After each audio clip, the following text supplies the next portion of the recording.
১,৫০০ বছর পরে হলো ফেরাউন ডুবে গেছে। ১৫ বছর পরে হলো আপনাদের নেত্রীকে ৪৫ মিনিটে দেশ ছাড়তে হয়েছে। তাহলে ইসকন বলে কোনো কথা নাই। জুলুম করবে যারা তাদের ধ্বংস অনিবার্য হবেই। জুলুম করে ৫ মিনিট বেঁচে থাকার চেষ্টা করিও না। নরম হও, দুদিন বাঁচতে এসে কবে চলে যাব, নরম হয়ে চলে যায়, ফল ভালো হবে। মনে হচ্ছিল যে দেশের সব কিছু আওয়ামী লীগ, তবু ৪৫ মিনিট, তবুও ৪৫ মিনিট দেখে হিসাব করা উচিত, দেখে হিসাব করা উচিত মানুষের। গাজওয়াতুল হিন্দ যুদ্ধের সময় চলে এসেছে, আসতে পারে। হিন্দুস্তানে যুদ্ধ হবে। বাসর রাতে নামাজ ও নামাজে একামত দিতে হবে। জি না, ওটা নফল সালাত, ওতে একামত লাগে না। স্বামী স্ত্রী পড়বে, স্বামী আগে স্ত্রী পিছনে। বাংলাদেশ নিয়ে বিভিন্ন রকম। বায়তুল মোকাররম মসজিদ নাকি আগে হিন্দুদের মন্দির ছিল। হেস, নোংরা কথা তো, যেরকম ফালতু কথা জিজ্ঞাসা করো কেন? কতক্ষণ পর্যন্ত পাপ লেখা হয়? ছবি ঘরে রাখলে ফেরেশতা প্রবেশ করবে না, বড় পাপের কাজ। বিবাহের জন্য দিনদার মেয়ে খুঁজে পাবো কিভাবে? খুঁজতে বলো তোমার মাকে, তোমার বোনের রাখে, এলাকায় যাও, খোঁজ খবর নাও, খুঁজতে হবে, এটাই ঠিক। জান্নাতে যাওয়ার জন্য সহজ কিছু আমল বলে দিবেন। ৫ ওয়াক্ত সালাত, হালাল রুজি, কোরআন তেলাওয়াত, আড্ডা না পিটা। আড্ডা পিটা চিরদিনের জন্য হারাম। আড্ডা পিটা কী জিনিস আব্দুর রাজ্জাক সাহেব? দুইজন যেখানে বসে গল্প করছে, আপনি ওখানে যাবেন না। প্রয়োজন থাকলে সালাম দিয়ে কথা শেষ করে চলে যাবেন। ওখানে গিয়ে গল্প করার নাম হলো আড্ডা পিটা। আড্ডা পিটা চিরদিনের জন্য হারাম। ১ ৫ ওয়াক্ত সালাত, ২ হালাল রুজি, ৩ কোরআন তেলাওয়াত, ৪ আড্ডা পিটবেন না, জান্নাত হবে ইনশাল্লাহ। বাংলাদেশে ইসলামী খেলাফত দেশের এই ক্রান্তিকালে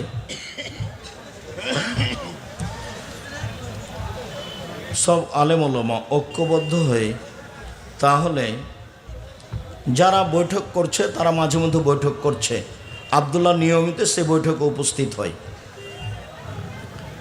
এশার নামাজের পর সুন্নাত না পড়ে ভিতর ১ রেকাত পড়া যাবে কি? জি পড়েন, সুন্নাত পড়া ভালো, ভিতর পড়তেই হবে। ১ রেকাত পড়েন, ৩ রেকাত পড়েন, সব ৫ রেকাত পড়েন, সব বুখারী মুসলিমের হাদিস। জানাজা নামাজের সঠিক নিয়ম জানতে চাই। প্রথমে আল্লাহ আকবার বলে আউযুবিল্লাহ বিসমিল্লাহ সূরা ফাতিহা, বিসমিল্লাহ বললে অনেকটা সূরা, তারপর আল্লাহ আকবার বলে দরুদ, তারপর আল্লাহ আকবার বলে বিশেষ দোয়া, তারপর আল্লাহ আকবার বলে সালাম। অনেকে বলছে মহিলা বক্তার ওয়াজ শোনা যাবে কি? যে না, হারাম। এলাকায় যেন ঢুকতে না পারে এই মহিলা, একবারে কঠোর হাতে দমন করতে হবে। শয়তান ধর্মের না ধোঁকাবাজি করে বেড়াচ্ছে। আমি আল্লাহর জন্য আপনাকে ভালোবাসি, আমি নিজেকে পরিবর্তন করার জন্য আপনার মাদ্রাসাতে ভর্তি হতে চাই। ১ জানুয়ারি ভর্তির তারিখ, ডিসেম্বরের ১ তারিখ থেকে ফরম বিতরণ হয়। ফরম বিতরণ চলছে। জামিয়া সালাফিয়া দেশের সবচেয়ে বড় প্রতিষ্ঠান। ৩০০ জন শিক্ষক শিক্ষিকা, ৫,০০০ ছেলে মেয়ে, ৫১৯ জন ইয়াতিম অসহায়। প্রতি মাসে বেতন লাগে ৩২ লক্ষ।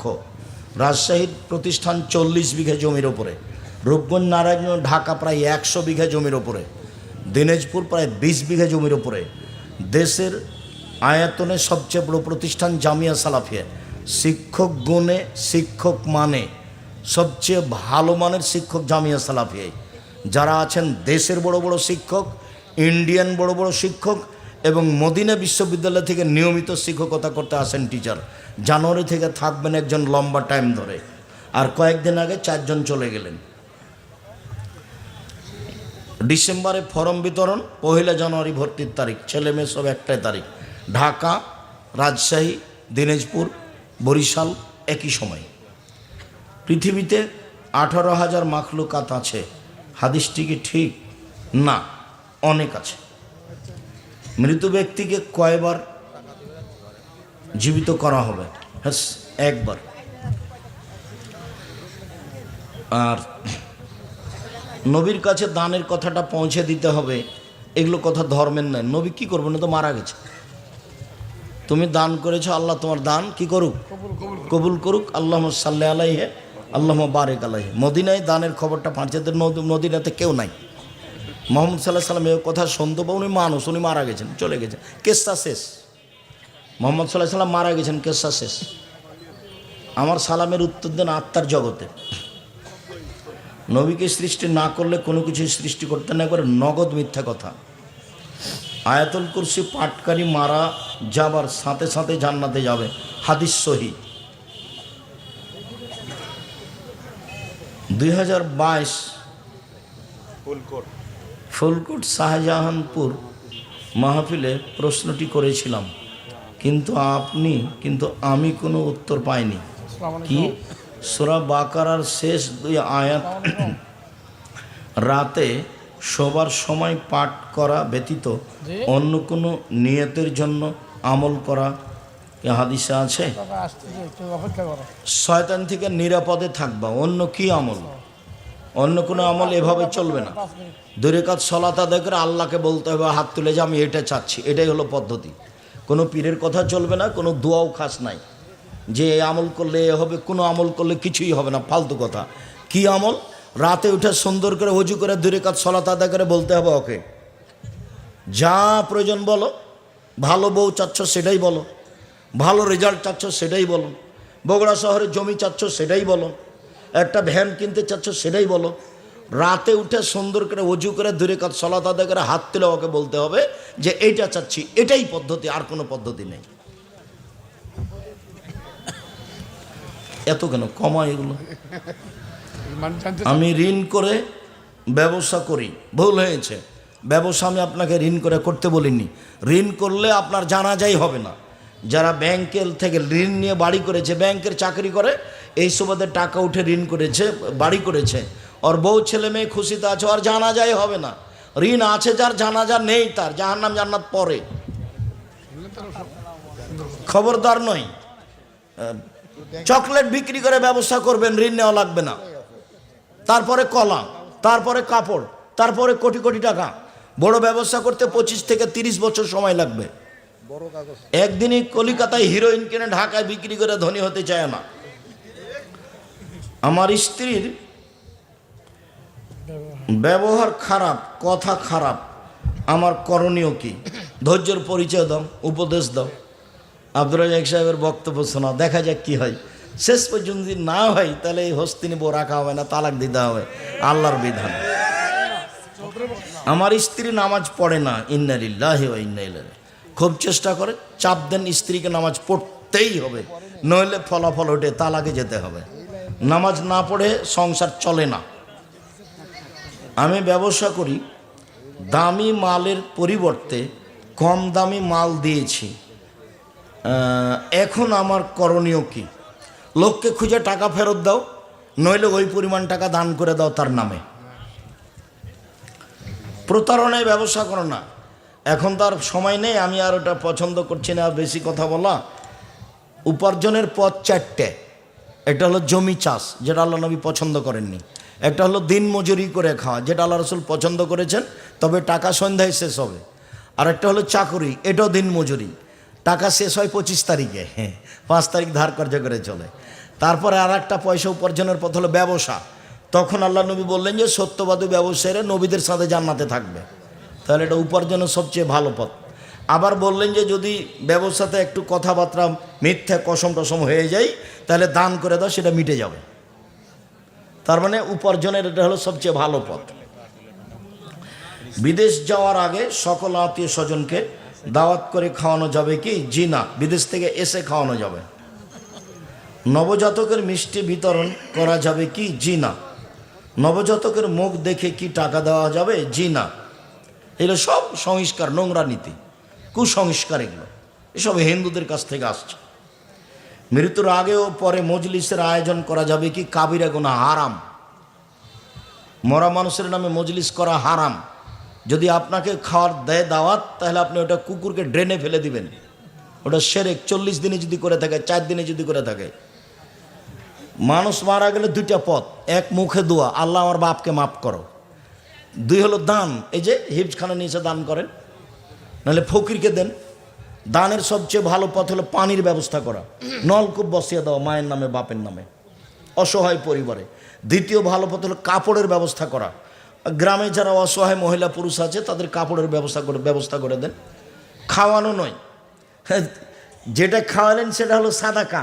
তো যে খেতে এসেছে আপনার চাচাতো ভাই তো বিত্তশালী শিল্পপতি, ও এসে মরা মানুষের নামে খাবে? ওটা হলো সাদকা, ওটা হলো মানুষের ময়লার গায়ের চেয়ে খারাপ, ওটা গায়ের ময়লার চেয়ে। আল্লাহ রসুল বলতেন, আরে করেছো কি? আমি আমার সাদকা আমি খাই না, আমার বংশ খায় না, আমার কাজের লোক খায় না। সাদকার ব্যাপারে আল্লাহ রসুল বলছেন, আমি সাদকা খায় না, আমার বংশ খায় না, আমার কাজের লোক খায় না। হাদিস বুখারী মুসলিম।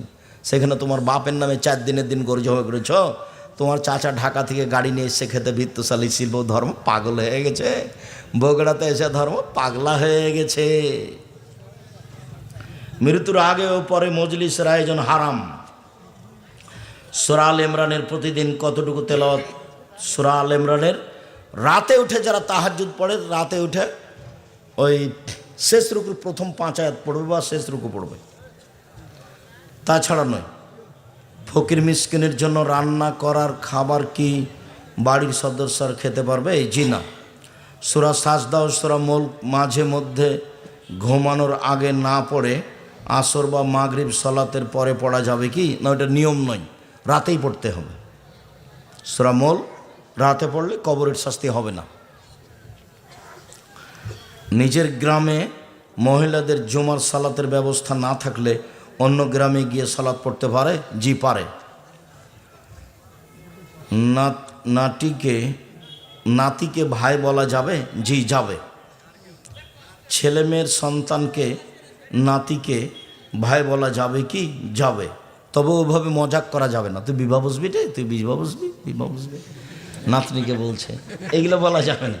কেন মেয়ে যে মানের নাতনিও সেই মানের, দুজনের মান একই। ওর সাথে মেয়ের সাথে বাপের বিবাহ চলবে না, নাতনির সাথে নানার বিবাহ দাদার বিবাহ চলবে না, হারাম। ও দুইজন একই মাপের মানুষ।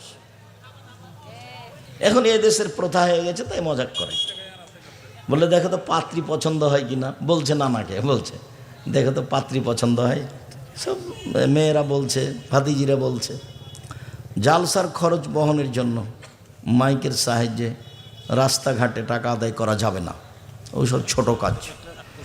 যারা প্রোগ্রাম করবেন তারা নিজেরা 10 জন মিলে টাকা পয়সা উঠিয়া করবেন, অত ছোট কাজ করবেন কেন? ধর্ম প্রচারে জান্নাতের রাত দিন আছে কিনা সেটা? জান্নাতে রাত দিন নেই, আপনার আমার মতো নেই। জান্নাতে যেটা সুবিধা হবে সেটা আছে, এরকম সূর্য ডুববে উঠবে এরকম নয়।